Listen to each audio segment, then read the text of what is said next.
assignments. So week 8 we have another paper and a discussion question. And the discussion question is about bargaining and negotiation. So all you're going to do is you're going to create two scenarios.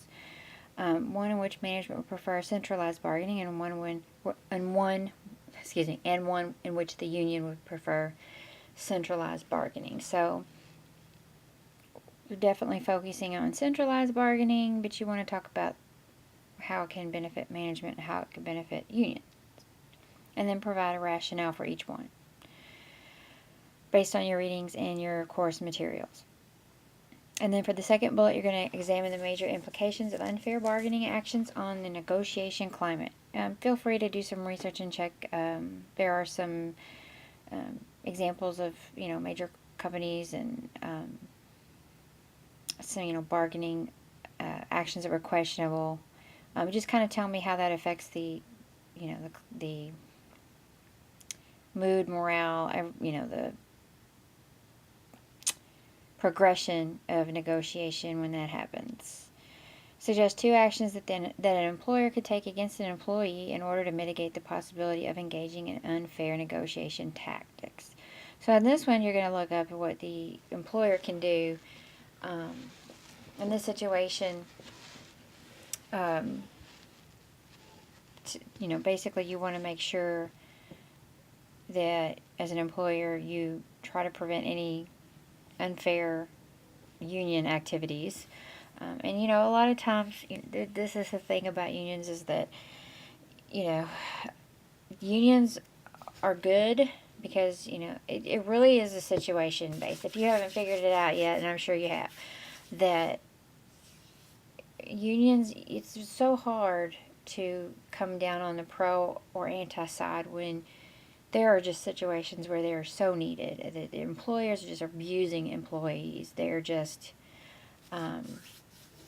really doing things, unethical things, and not, basically just putting profit before people at every turn. And, you have these situations where it's very, you understand the need for unions. We take it for granted because employers have changed so much because of unions, that we don't understand. Sometimes we don't, there are situations where we don't understand the need for them. And then there is the other side of that where unions protect bad employees. Example, and I don't know if I've mentioned it already, of like teachers getting paid detention instead of getting fired. And that's a whole other animal as far as teachers, because there's there's both sides of that specific group. So point is in this particular question, I want you to talk about what an employee can do to prevent any unfair negotiation strategies by a union. So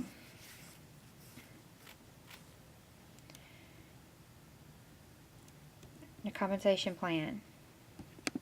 This is another paper. This is worth 200 points. It is 5 to 7 pages.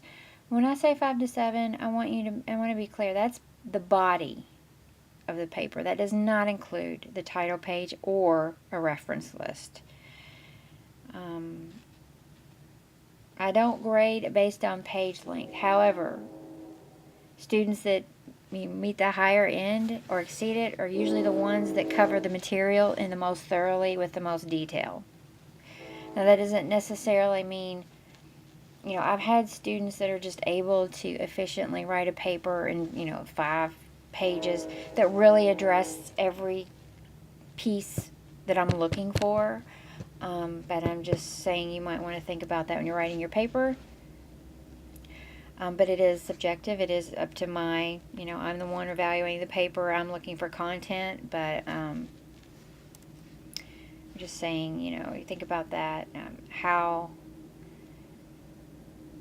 it's just, it's so subjective. Some students are able to convey an idea very concisely, but touch on all of the areas, and some students kind of need to go in a lot of detail and maybe give me some more, maybe more information that I really need, but at least they're covering each point. And that's kind of how my grading goes. That is the difference between one student's paper and another, oftentimes. So that's what I just want you to think through that. Everyone has a different style, so it's hard to sit there and tell you, do this, this, and this.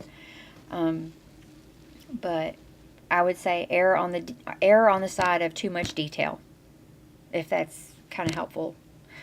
Number 1, briefly describe your dream job with an organization for which you would like to work. That's pretty easy for you. That's really more of a subjective thing for you to tell me.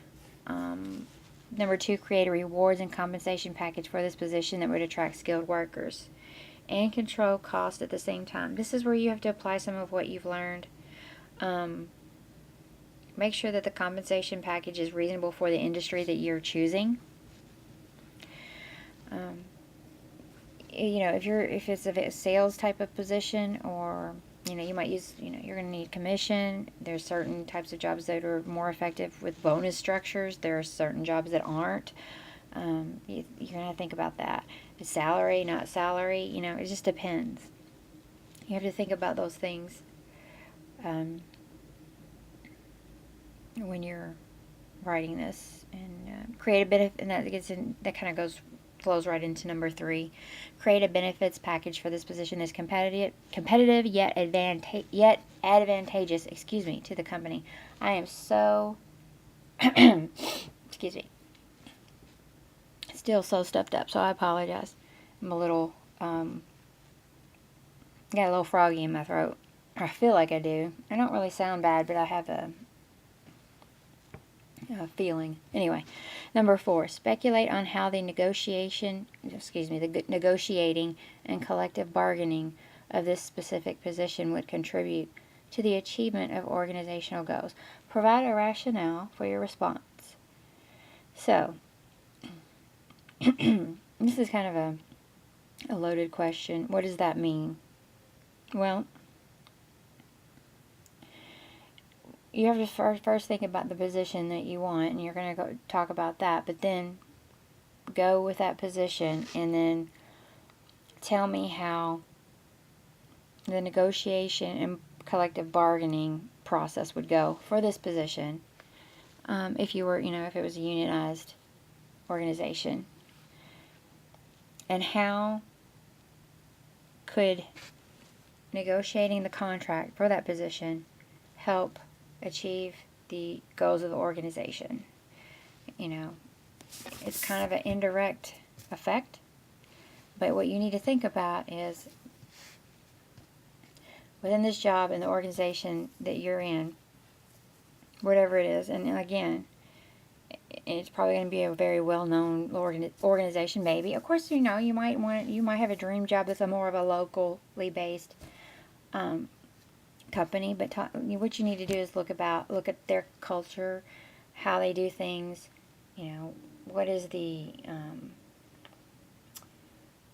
what are their vision and mission statements. Look into that, and then kind of think about what is their purpose and everything that is involved with that, and then talk about how, negotiating and coming to terms with the union and the jobs within that union, the workers within that union would be like. How would you negotiate? How would you want to approach those negotiations and foster that, kind of meet the goals of the union with your organizational goals? How would you mesh that together? How can you develop that and connect that? And then you're going to think about those things, and you're going to give me a response. You're going to just provide a rationale, which is really, you're just thinking through this. How can you meet? How can these two sides meet together? Number 5, use at least 5 quality academic resources in the assignment. This one is Wikipedia. No Wikipedia, no eHow, no about.com. Nothing that anyone can update them, just kind of. A lot of these sites will say, anybody can post anything and pretend they're, an expert on it, or a subject matter expert or whatever, but they're, you don't know that for sure. So stick to the pub periodicals, stick to the library, and, credible journals, things like that. The norm with the APA format. Some students are posting links as reference lists. That is not appropriate. That is not going to, you're going to lose points for that because it needs to be formatted in APA style. If you go to a web page, that page should have a title, at least. That page should be referenced, not the website, not a web link to an entire website. There's a page you went to on that site. That page needs to be cited. So that's basically it. And remember, 5 to 7 pages of text does not include your first page, your reference page, anything like that.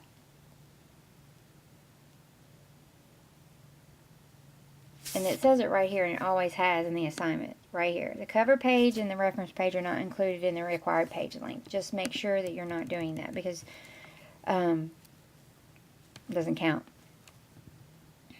So that's about it. If you have any questions or concerns, let me know. I think the most, I will tell you right straight up right now, the most difficult part of this assignment is this question here. That is one I'm going to be I'm going to look at them all, but I'm going to read those carefully because this is always the one that gets students. And remember, if you can complete your paper early, and that means before Friday night, you can email it to me, and I will look at it and turn it around and I'll look at it and send it back and say, you know what, this is not what I'm looking for. I will tell you if you want to do that. But it has to be before Friday night because they're due Sunday night or Monday morning at 9 a.m. and I need to have time to return them to you so that you could revise them. So, and that's pretty much it. I don't mind doing that a bit. I've had some students take advantage of it, but I think more should. So I wanted to remind you. If you have any questions or concerns, let me know. Have a good night.